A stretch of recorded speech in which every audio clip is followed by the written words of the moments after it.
our third vertical is the training vertical, where we focus on capacity building around management of health programs in the country and in surrounding countries. I am Dr. Rupsha Banerjee. I am an assistant professor at IIHMR Delhi. And today we are going to discuss a bit about mental health, wellness, and self care. So, so when we talk about mental health and wellness,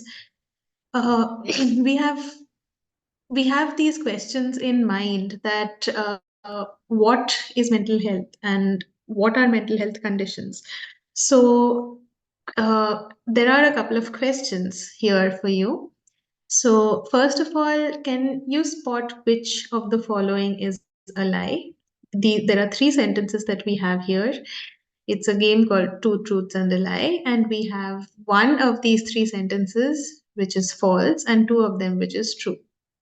So if can you take a guess which one of this is a lie? You can write it down on the chat box.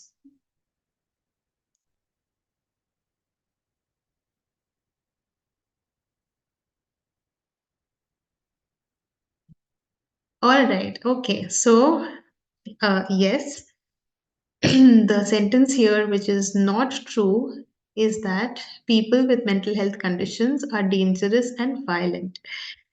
It has been seen, it is actually a misconception which has been handed down, across generations for a long time. We have believed that people with mental health conditions are dangerous, they are violent, and especially when we think of the mental asylums that used to be there in the olden days. There were mentally ill people who were chained. There were mentally ill people who were locked up in rooms, uh, just based on the pure misconception that they can be dangerous and violent.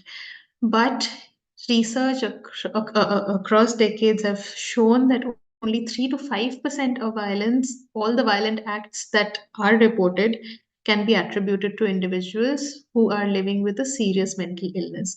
And more often than not, people with mental health conditions are over 10 times more likely to be victims of violent crime as compared to the general population.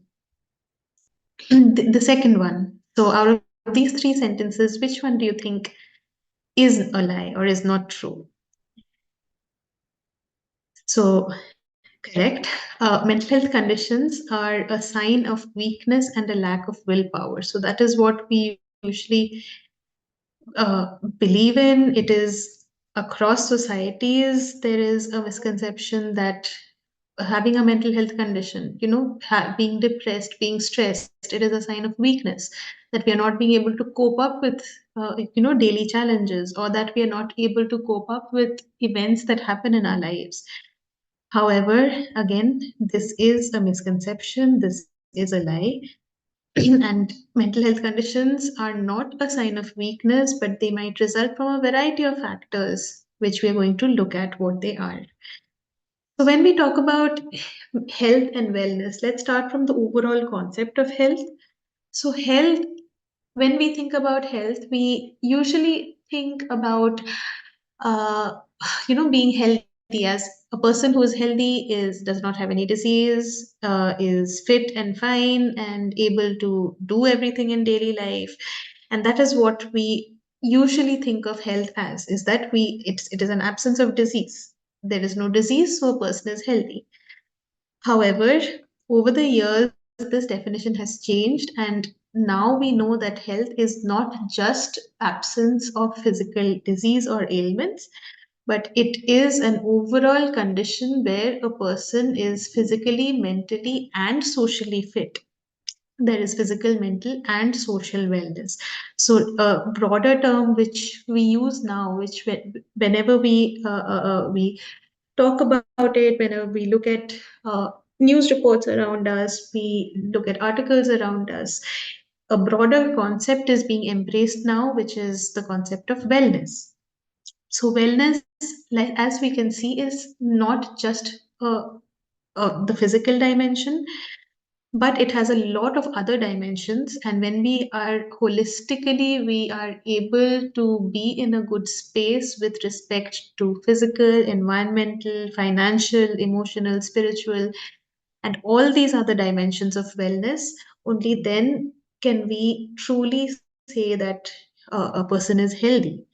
And here, if you notice that there are mostly it is a combination of different aspects of life, and many of them, including emotional wellness, spiritual wellness, social wellness, all of them broadly we kind of classify as mental well-being, which again has these aspects of the spirit, the mind, the soul, and well-being. Of all these dimensions are what we overall term as mental well-being.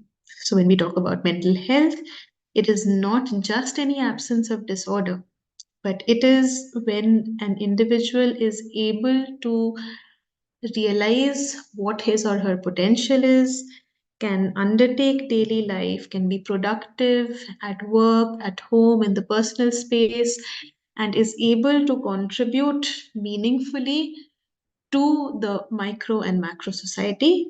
And this is when we say that a person is mentally healthy. And it is important not just for the individual to be mentally healthy, but for the entire society, for the family. So, for example, that we have been hearing a lot about depression, about anxiety, be it on social media, be it in news articles. We are hearing a lot of these terms nowadays being thrown around, and there we are reading about depression levels rising, anxiety levels rising, and these can lead to consequences which are larger than an individual or the family. So it can we are seeing that even rates of suicides are increasing, especially among young boys and girls. So it is something which has repercussions for the entire community, for the entire society.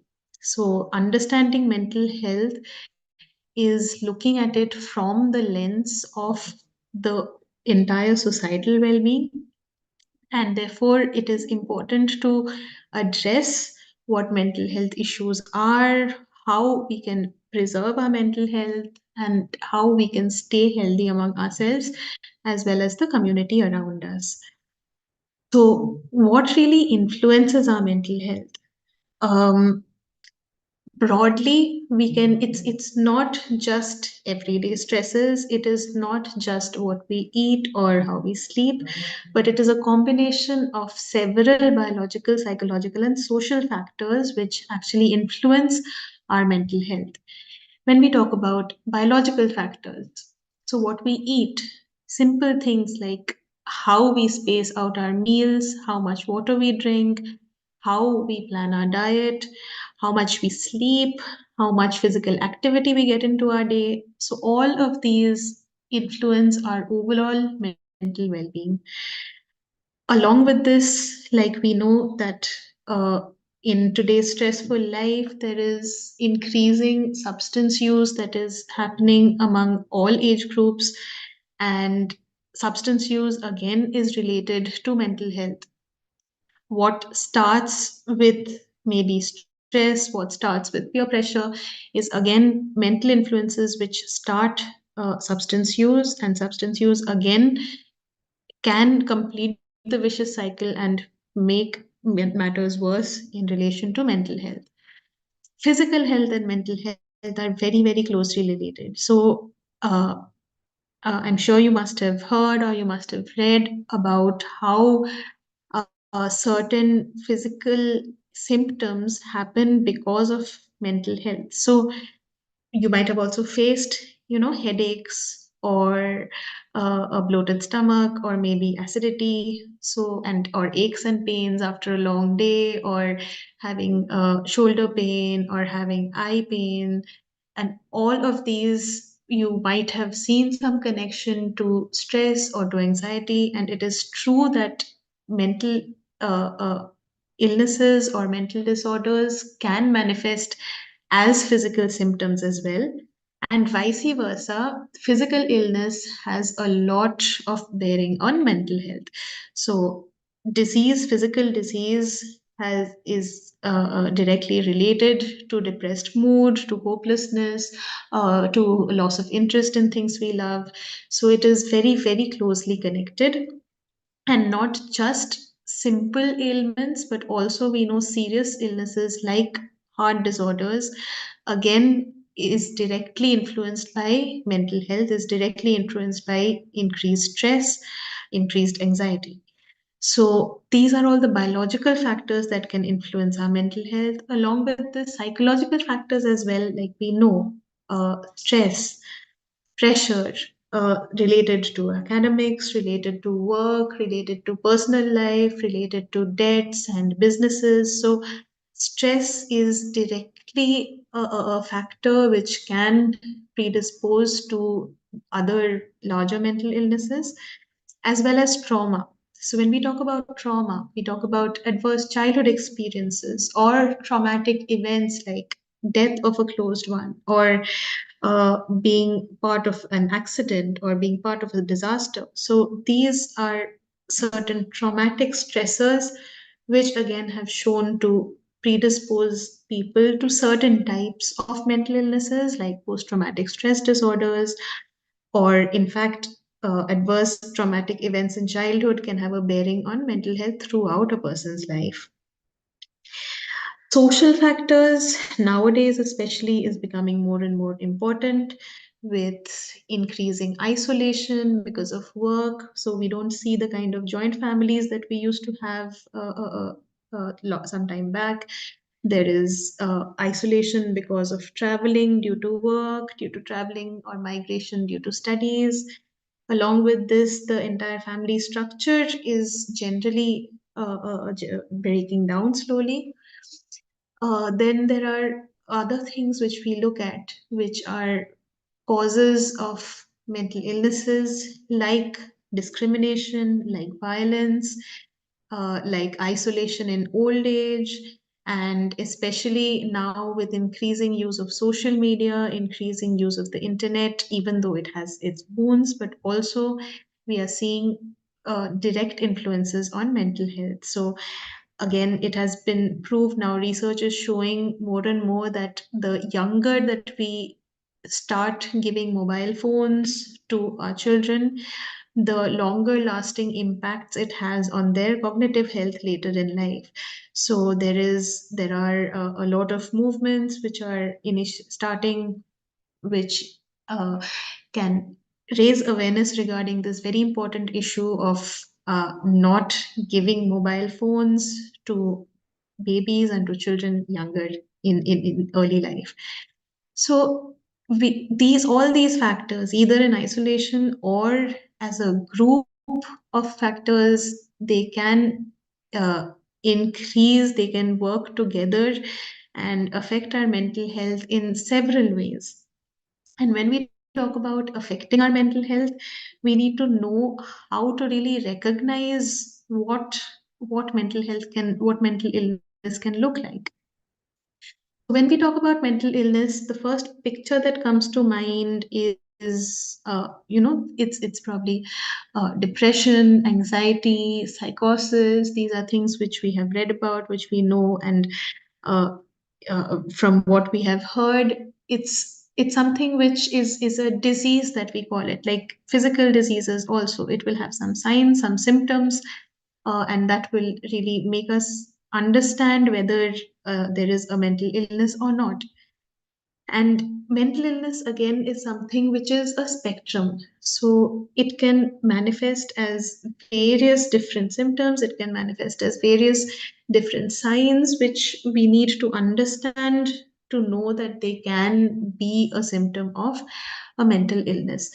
So even things like decreased appetite, loss of sleep, uh, hopelessness, or palpitations, or decline in academic performance. So, all these are manifestations, can be manifestations of mental illnesses. Uh, like we discussed in the first slide, that children also are prone to mental illnesses. So, mental illness is not something that only accumulates, later in life and can appear only in adults or old age. Even children, if we see declining academic performance, that is a cue, that should ring a bell in us to find out and to seek further help of whether the child is facing any problems, what kind of problems is he or she facing. And apart from these, mental disorders can lead to even physical symptoms like aches and pains, fatigue, not being able to perform well, not being able to handle stresses, lashing out, coping out, addictions. So, all these can be different manifestations of mental disorders, which we need to understand to know when to alert ourselves, when to seek help. And of late, there is a phenomenon which we all have heard about, which is burnout. So, burnout is, we will discuss this also in detail, but burnout can happen because of academic stresses, because of work pressures, or because of business pressures. So, burnout is a state where we are so emotionally exhausted because of our careers, because of our academics, that we are not able to really cope up. We feel that we are not able to cope up anymore. And studies have shown that the rates of burnout are increasing. And in fact, a recent survey by McKinsey Health Initiative showed that India had the highest rate of burnout at close to 60%, and this is work related burnout.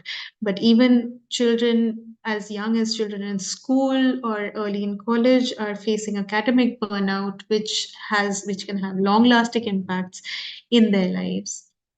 However, it is not, let's not get too alarmed, because mental health, like physical health, is something which is in our hands, which is up to us to be able to manage, to be able to lead healthier lives, to be mentally healthy.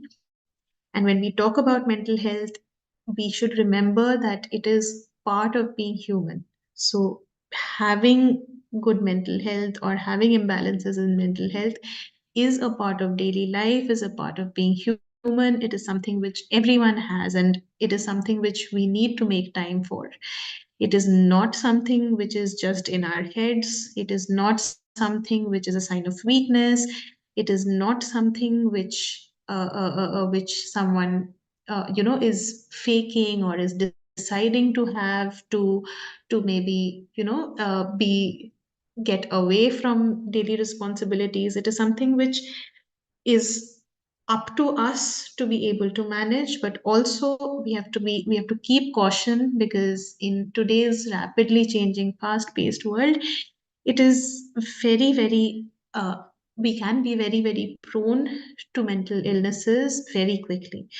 But again, good news is that it is something which can be fixed, it is something which can be managed and can be lived with, even with a simple or a complex mental disorder.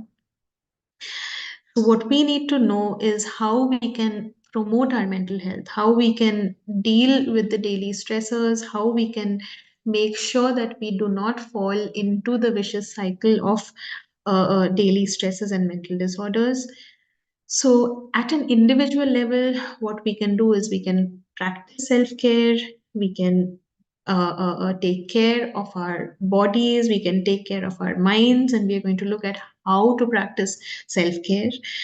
At the level of the family, it is very important to have a healthy family, and especially mental health is something which can be affected, which starts as young as infancy, as young childhood, and then goes on throughout life. So having a healthy family, having an attitude of healthy parenting goes a long way in making sure that we remove all these stressors from early childhood, and we can make sure that we can promote mental health from as soon as a child is born.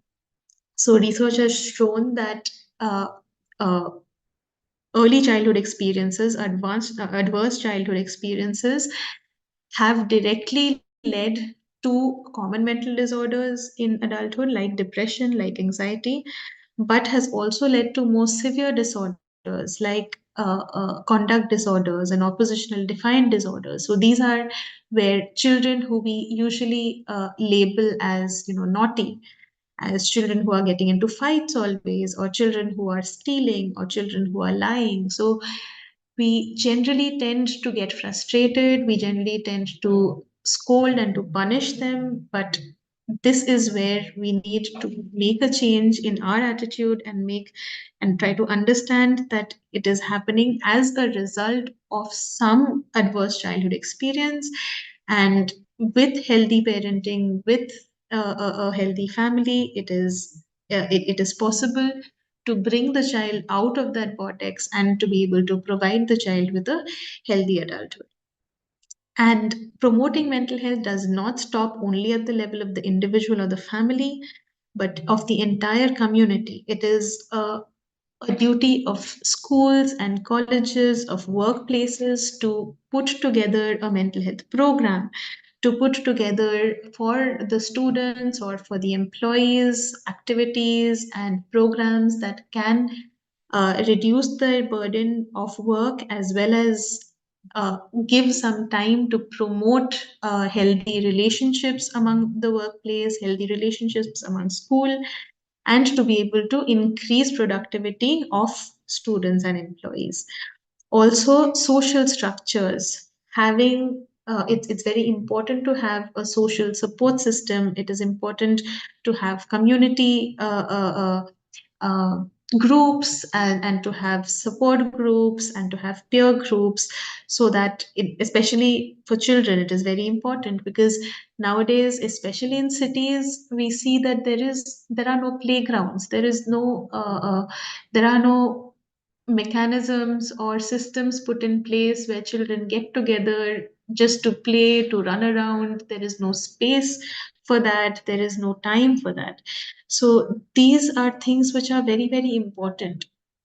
Starting from childhood, being able to play, learning through play, to make sure that we give our children, we give the young ones enough opportunities to play, to interact with other children, because that is the first form of learning even before they go to school. So, to have playgrounds, to have infrastructure like a well planned city, presence of open gyms, presence of open playgrounds. So all of these go a long way towards promoting mental health among the children as well as among adults. And like children, similarly, it is another very, very important focus group that we have is our elderly. And elderly, uh, above 60 or above 70, it is that time when there are a lot of changes to the social structure of the individual, loss of family, isolation. So, all of these can lead to elderly depression very, very easily. And especially with lack of mobility, not being able to get around by themselves, being able having to depend upon somebody else to for daily needs, it is a very, very difficult time. So having support groups for the elderly, taking care of our elderly family members also goes a long way towards the health of the entire family, and then in turn the mental health of the entire society. So when we talk about ourselves, when we talk about what we can do as individuals to take care of ourselves, we have read, we have heard about self care practices. But what is self care? What is taking care of oneself? So it can depend on person to person. It depends upon you, what you feel your self care is, what you feel you need to take care about yourself. So it can be anything from, even stopping work to have a glass of water, to as to practicing something creative, to maybe taking a break, to maybe setting boundaries, to maybe eating healthy. So all of these are self care practices, depending upon where you are, and what needs you have. Self care can be anything. Self care can be a combination of taking care of your body, like eating well, exercising, drinking water, getting enough sleep, to taking care of your mind, like putting yourself first and prioritizing what needs to be done, taking breaks, setting boundaries for yourself, and to taking care of your spirit. So, meditating, doing yoga, maybe practicing religious faiths for those who do. So, it is a combination of taking care of your mind, your body, and your spirit. And any of these, or in one or in combination, can be defined as self care at any particular point in time. Why do we practice self care? So, how does self care really help us? So, for this, there is a short video which I want to show you, and that video is going to help you understand what self care really means and how self care is really important for us as individuals and for us to be able to cope up with our daily stresses. Um, I hope this is going to be audible. Stress is a part of life, and while some stress can help you stay focused and complete a task, too much stress can impact your mental and physical health. One way to think about the impact stress has on your life is to use the analogy of the stress bucket. In this analogy, the bucket represents your capacity to manage stress, and the water represents the accumulation of all the stress in your life. Over the course of a day, a number of stressful events can accumulate in your stress bucket, causing your stress levels to rise. You might have an assessment coming up, be worried about money, or be in conflict with family or friends. If you have no way of handling all this built up stress, you may feel overwhelmed, angry, or unable to cope.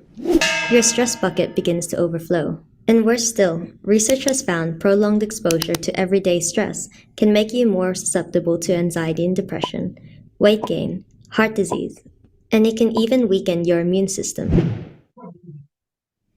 In times of stress, it can be tempting to turn to quick fixes like consuming alcohol, drugs, comfort eating, or avoiding the problem. While this may provide short term relief, the stress still remains, often making you more stressed as a result. It's not all bad news though, as there are proven strategies that you can use to lower your stress level.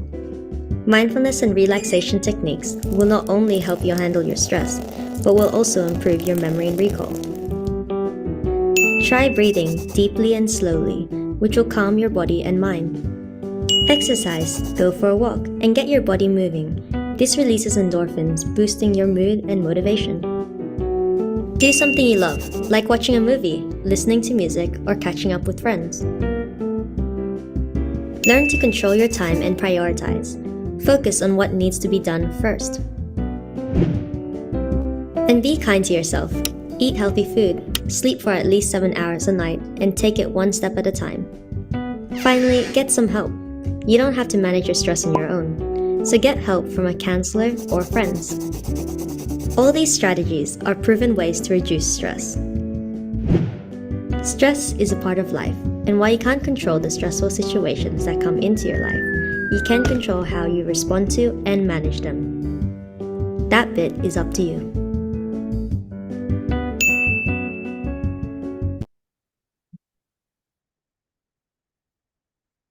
Right. So I hope you're able to appreciate uh, how self care practices can help us at a daily, or at an individual level, on a daily basis, that we are able to really cope up and uh, release all the everyday stresses that life puts to us.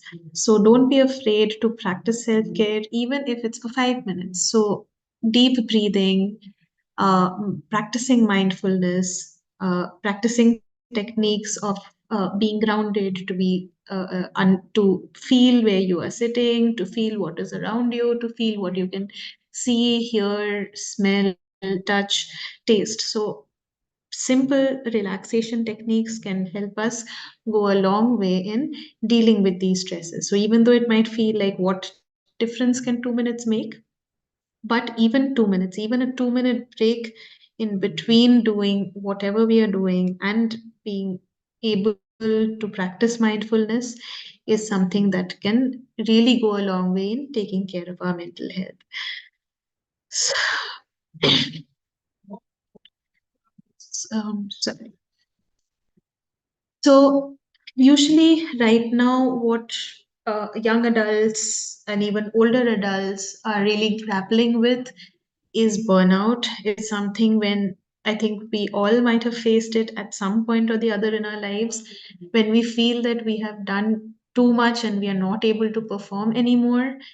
And it is these early signs that we really call as burnout. So, if you have ever felt emotionally exhausted, that you are not really being able to apply yourself anymore, if you have felt depersonalized, if you felt that you're really floating away from what you're supposed to do, you kind of feel detached and you feel like you have too much on your plate and you're really not the person who you were, and you're just becoming somebody else because of the stress of work.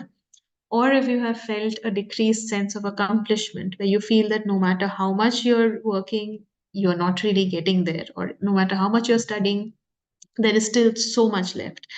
So these are all early signs, the three cardinal early signs of burnout. And if you have ever felt this burnout, it is a good time to really stop and think and identify that this is what you're feeling like, this is what you are dealing with, and take early measures so that it does not get worse.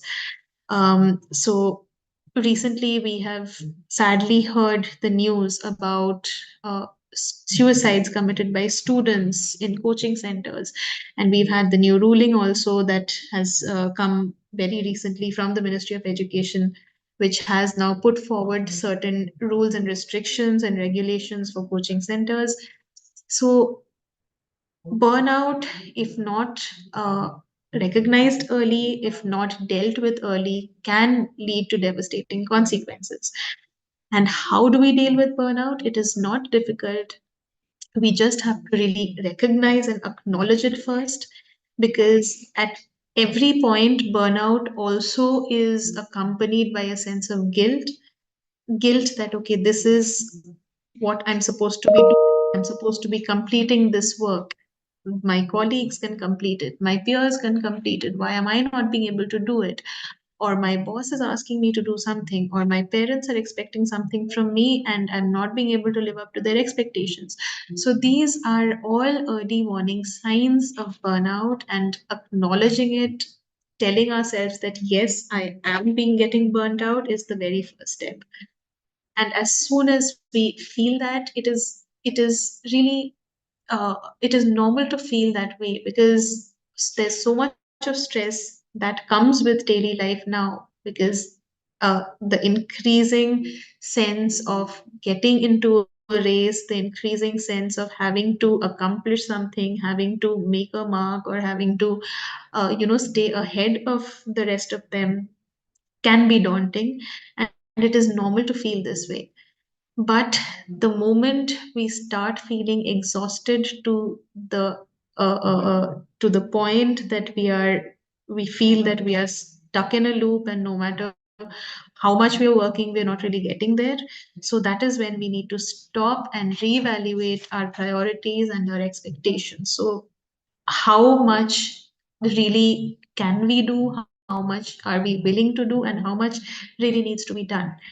Reevaluating priorities is the first thing that goes with whenever early signs of burnout really come.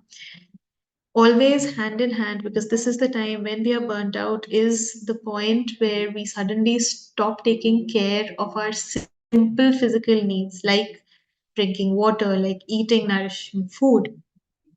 And obviously, it is at that point, physical activity is something which, again, we don't really think of. But the first step towards getting ourselves out of that situation is to make sure that we are supporting our physical care and well being. We are eating healthy, we are sleeping enough, we are practicing mindfulness so that we can sleep, because most of the time it can, keep us awake all night.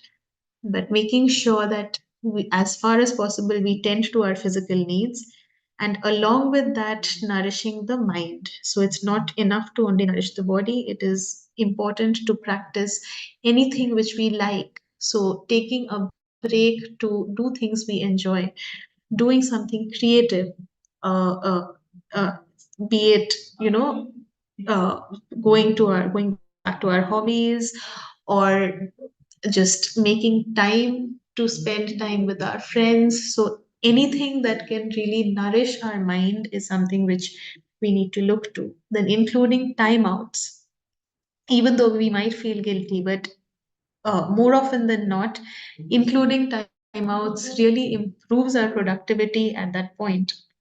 Building up a support system both in the professional space as well as in the personal space, having a support system who we can speak to, who we can really confide in, who we can really vent out to, and who can be there for us at these times is important. And of course, to know when to seek professional help and where to seek professional help. So dealing with burnout is something which we need to know, which we need to recognize, and which we need to practice from time to time to really stay afloat and stay abreast in these challenging times. So when we talk about mental health of us, we also then think about mental health of those around us and how we can support the mental health of those people who are around us. So many a time, maybe these are things which you might have personally felt, or it might be things which you might have heard from somebody else, that when we really recognize that yes, there is something that is the matter, maybe I'm feeling hopeless, maybe I'm not being able to cope up, or maybe I'm just feeling too anxious, and we decide to seek help. We might have heard others say this, that it's all in your head, so just try to feel happy, just go for a run, just go on a vacation, or you're not crazy, why do you need to go to a psychiatrist, why do you need to seek help. So these are things which we have heard at some point in our lives, and we also have felt at some point in our lives that I want to talk about my mental health, but I can be judged, or if I'm not judged, then I can be pitied, or if I want to take a mental health day off, it could affect my career, or if there is nobody around me who can understand me, who will support me, or I will be defined, I will be labeled as someone who is weak, who's not able to cope with daily stresses. So these are things which we have heard, these are things which we have faced, and maybe unknowingly we also might have made others feel the same way, and all these things come from the root cause of stigma. So there is still a lot of stigma around mental health, which leads to labeling, that somebody who has depression is weak, somebody who has anxiety is not able to cope. Labeling further leads to stereotyping, that all people with depression are lazy, all people with depression are weak. And this leads to discrimination both at workplace and academic spheres as well as in personal spaces. There's a lot of cases which we come to know of discrimination in the workplace, not really where people are not eager to hire somebody with a history of mental illness, or in the personal space where people are not ready to marry people who with a history of mental illness. So all these come from a position of power, and the misuse of power and a lack of understanding, a lack of communication, which leads to ultimately social exclusion, and uh, that can lead to a lot of things, like not people who are facing mental health issues not really coming out with it for the fear of being judged, and that makes their mental health condition worse and leads to devastating consequences. So especially the not going and seeking treatment for the fear that they will be judged. So these are some very, very devastating consequences of stigma. And our role as members of the society, as members of our families and our social circles, our role is to break the stigma, to make sure that we understand what mental health is and we make others understand what mental health is, so that we can all live in an inclusive society which does not discriminate based on mental health conditions. And also, if we do have mental health conditions, if we have people around us in our family, among our friends, among our colleagues, or our peers who are suffering from some mental illness, it is not the end. It is not a hopeless situation, because we can live well with mental health conditions. It's the same thing. We focus on healthy diet, we focus on sleep, we provide support to anyone we know who's suffering from a mental disorder. We make sure that they have relationships and social support around them. We make sure that they adhere to the treatment in case they are placed on any treatment. It is very, very important. So, treatment for mental illnesses is like treatment for diabetes or treatment for high BP, blood pressure, which it is a chronic disease, it's a chronic disorder. Like we know that once somebody has diabetes, it is difficult to cure it, but it is very, very easy to control it. It is very, very easy to avoid complications. Similarly, in case of mental illnesses, treatment is lifelong, and it is something which is, it's very easy to control symptoms. It is very easy to have a healthy life even with a mental health condition, and it is always okay to ask for help. Seeking support is ultimate, it's the mainstay of managing and to know how to and when to manage mental disorders. So a very alarming results were found by UNICEF survey in 2021, which saw that only 41% of India's youth felt that it is okay to seek support for mental health problems. And this is opposed to 83%, more than double of youth from other countries. So it is our duty to really increase this awareness, to make sure that we and people around us understand and we can support them in understanding when to seek help, and that it is okay to seek help. Anything, uh, any feeling of losing control or any feeling of hopelessness, now that we know that what mental health symptoms can look like, it is okay to talk to a trusted family member, to talk to a friend, to talk to someone you trust and who you think will be able to support you, or join a support group where which are mostly peer support groups, where you can find solace in people who are going through the same phase. So it's the first step. Talking is the first step towards seeking help and towards managing. And if not talking, if it doesn't help, if you think that there is more that we need, so seeking professional help, talking to a therapist, going to a psychiatrist.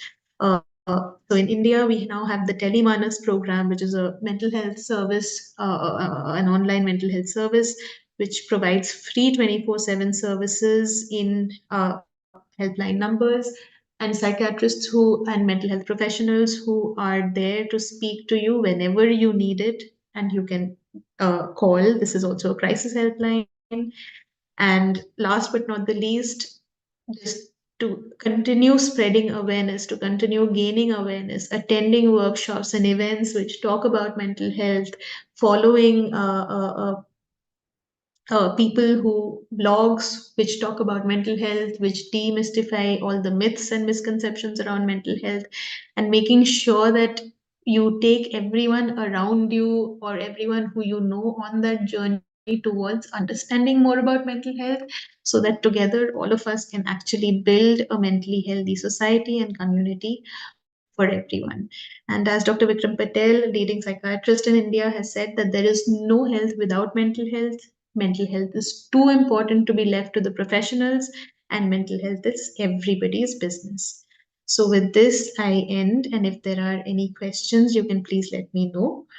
And thank you for joining today's webinar. And I hope that you have been able to take away a few points which can help you, which can support you in supporting others around you, and overall striving to make a mentally healthy world. So, thank you so much.